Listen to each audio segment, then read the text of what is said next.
Assalamualaikum warahmatullahi wabarakatuh. Mari kita awali belajar hari ini dengan bismillah agar belajar menjadi berkah.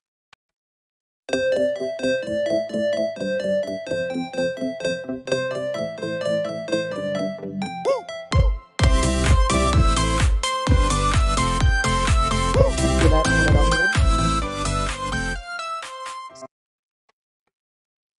Assalamualaikum warahmatullahi wabarakatuh. Di sini kita akan belajar tentang konsep desain grafis untuk media pembelajaran di mata kuliah program komputer. Materi ini akan terbagi menjadi beberapa bagian karena panjangnya materi gitu ya. Dan saya akan membahas ini dengan detail. Nah, yang akan kita bahas di bagian pertama kali ini adalah tentang konsep desain grafis, kemudian unsur desain grafis, prinsip desain grafis, dan platform untuk media pembelajaran interaktif. Oke, yang pertama, desain grafis adalah bentuk komunikasi visual yang memanfaatkan elemen grafis seperti gambar, teks, warna, dan sebagainya untuk menyampaikan informasi secara efektif. Di sini contoh penerapan dari desain grafis adalah selain pada kemasan produk, ini juga dilakukan di poster, buku, media interaktif, animasi, dan saya kira semuanya itu memang membutuhkan sebuah desain grafis agar terlihat lebih menarik. Apalagi di masa saat ini kita begitu mudah ya dalam mengakses informasi dan begitu mudah juga kita dalam mengakses sebuah media, maka pemahaman tentang bagaimana desain itu dikemas atau dibuat dengan bagus itu menjadi sebuah keharusan. Jika kita amati beberapa contoh di samping ini, ada tulisan yang selaras dan menyatu. Maka memang kita perlu tahu agar desain yang kita buat itu tidak asal-asalan ya, agar desain yang kita buat ini memiliki ukuran, proporsi, tulisan, font yang bagus untuk memudahkan juga atas materi yang kita sampaikan nanti. Oke, apa yang perlu dipelajari? Yang pertama, di sini ada unsur-unsur desain grafis. Ada beberapa elemen dasar. Antara lain unsur-unsur itu ada line, shape, color, texture, value, dan space. Seperti yang saya tampilkan di sebelah kiri ya, ini ada selain itu ada titik, garis, bidang, ilustrasi, tipografi, warna, tekstur, space. Di sini nanti tidak akan saya bahas semua, kita akan bahas yang menurut saya penting saja gitu. Keenam elemen ini berguna sebagai panduan dasar agar kita tidak kehilangan arah di dalam melakukan desain. Ini bisa berlaku untuk apa saja ya, bahkan ketika Anda berpakaian pun saya kira juga masih berlaku juga gitu ya, biar warnanya pakaian yang dipakai matching itu juga masih berlaku gitu ya, sama. Yang pertama adalah garis. Garis ini garis akan selalu ada di setiap desain, baik berupa titik yang kemudian membentuk pola garis dan sebagainya. Setiap bentuk ini memiliki fungsi yang berbeda, bisa digunakan sebagai sekat pembatas teks atau untuk mengarahkan audiens ke poin tertentu atau sebagai elemen penghias saja. Sama halnya dengan ukuran garis tebal akan meninggalkan kesan tegas dan lebih mengesankan. Sementara garis tipis atau melengkung atau putus-putus ini lebih sesuai untuk konsep minimalis. Dan karena akan memberi tampilan yang lebih dinamis. Di sini bisa kita lihat contohnya, misalkan ini garis itu tidak selalu lurus ya, dia juga bisa melengkung, dia bisa membentuk sebuah kurva seperti itu. Dan kalau kita lihat juga di sini garis-garis ini membentuk sebuah pola tertentu. Ini akan menjadi memiliki makna tersendiri. Yang kedua adalah shape atau bentuk. Shape ini ada yang bentuknya beraturan dan ada juga yang tidak beraturan. Tapi secara umum sebenarnya shape ini berasal dari beberapa warna dasar ya. Ada kotak, persegi panjang, segitiga, lingkaran, ataupun bentuk abstrak yang lain. Shape ini adalah desain yang paling banyak digunakan setelah garis, dan dia akan bisa membentuk sebuah point of interest tertentu ketika digunakan di dalam sebuah desain. Yang ketiga adalah tekstur. Ini walaupun sebenarnya tekstur ini sudah mulai jarang digunakan, apalagi untuk brosur ya, tapi kalau dimunculkan di saat yang atau di tema yang sesuai, dia akan memberi kesan yang lebih gitu ya, lebih elegan. Elemen ini bisa dikombinasikan dengan warna yang solid atau warna transparan. Nanti kita bahas ya seperti apa warna solid transparan itu. Dan bagaimana kita memainkan opacity dari tekstur itu, dia bisa menghasilkan sebuah desain yang bagus. Biar tidak monoton warnanya, misalkan merah, hitam saja atau coklat saja. Kalau kita beri sebuah tekstur, dia akan memunculkan kesan yang berbeda. Ini contohnya seperti ini. Selanjutnya ada warna. Warna ini berguna untuk mengikat emosi audiens. Kita akan bahas panjang lebar ini tentang warna ya, karena saya kira pemilihan warna yang tepat itu akan menghasilkan desain yang berbeda gitu ya. Dan pemilihan warna yang kurang sesuai juga hasilnya nanti. Warna ini menimbulkan emosi bagi audiens. Warna adalah bagian yang penting dari sebuah desain. Di sini ada yang namanya psikologi warna. Warna merah itu menggambarkan apa, kuning itu apa, itu ternyata di sana ada psikologinya gitu ya. Bahkan kalau Anda lihat di banteng itu misalkan, dia diberi kain merah dia menjadi marah gitu ya. Mungkin juga berefek juga bagi banteng gitu ya. Nah, ini berkaitan dengan psikologi warna. Kemudian oke, untuk warna di dalam desain itu dibagi menjadi dua ya. Yang pertama ada RGB atau red, green, blue. Ini adalah warna aditif. Warna aditif itu adalah warna yang terbentuk dari spektrum cahaya. RGB ini tepat digunakan untuk media digital. Jadi kalau Anda melakukan desain, entah menggunakan Photoshop atau Corel atau Adobe Illustrator atau Adobe InDesign atau Canva, maka kalau kita ingin menghasilkan sebuah produk desain digital, maka lebih tepat kalau kita gunakan formatnya adalah RGB. Sementara kalau desainnya nanti perlu dicetak, di print, entah itu berupa poster atau pamflet, spanduk dan lain sebagainya, maka kita harus memilih format CMYK. CMYK ini singkatan dari cyan, magenta, yellow, dan K. Nah, CMYK ini adalah warna subtraktif, yaitu warna yang terbuat dari pigmen atau dari tinta ya.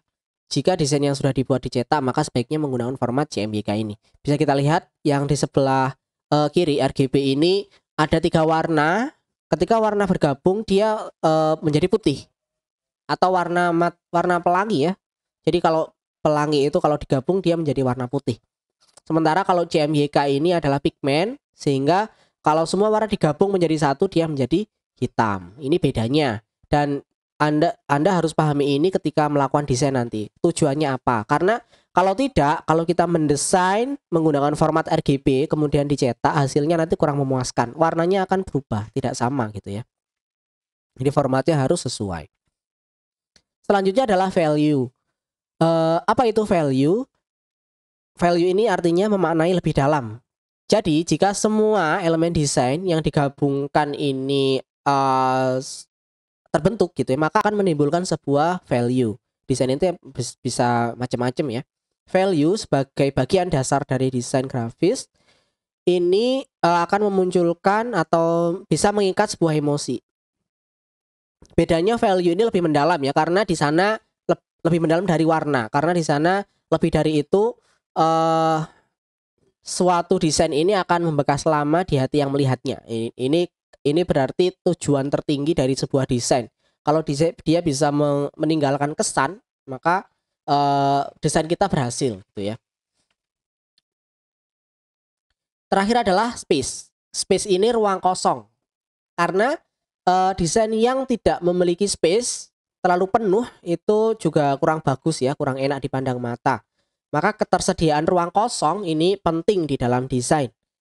Eh, maka memang kita harus seperti contoh di sini, kita harus meluangkan space. Seperti contoh PPT yang saya buat ini juga, saya juga membuat space agar tidak sumpek gitu ya. Oke. Kemudian ada prinsip desain. Nah, kalau tadi desain itu seperti apa seharusnya dibuat, ada elemennya. Nah, di sini ada beberapa prinsip desain yang sebenarnya secara tidak sadar kita sudah menggunakannya gitu ya. Apa itu? Yang pertama adalah balance, keseimbangan. Balance ini sebenarnya akan terasa kalau kita sering melakukan desain ya, entah desain apapun ya. Balance ini artinya seimbang, kiri kanan seimbang, atas bawah seimbang. Keseimbangan itu tidak selalu kemudian monoton ya, harus sama itu enggak, tapi keseimbangan itu akan muncul dari kebiasaan kita nanti mendesain terasah. Pendekatan prinsip keseimbangan ini ada 4. Yang pertama adalah simetris. Jadi paling aman sebenarnya kalau kita mendesain dengan bentuk yang simetris. Ini berarti dia sudah seimbang. Kemudian keseimbangan juga bisa didapatkan dari asimetris. Unsur yang memiliki porsi yang sama akan diatur sedemikian rupa di setiap sisi kanvas. Warna, ukuran, bentuk, dan tekstur bisa digunakan sebagai unsur balancing. Bentuknya boleh tidak sama, tapi warna kemudian letaknya atau teksturnya itu bisa kita seimbangkan. Jadi seimbang ini sebenarnya juga abu-abu ya, sesuai dengan keahlian kita di dalam mendesain. Keseimbangan sederajat. Ini bagian di belahan kiri atau kanan, atas atau bawah tidak sama tapi memiliki bobot yang relatif sama. Ini enggak sama tapi relatif sama gitu. Ini seimbang. Keseimbangan radial. Nah, seperti ini contohnya ini. 4 pendekatan prinsip keseimbangan biar ada gambaran. Selanjutnya ada empasis. Empasis ini penekanan ya.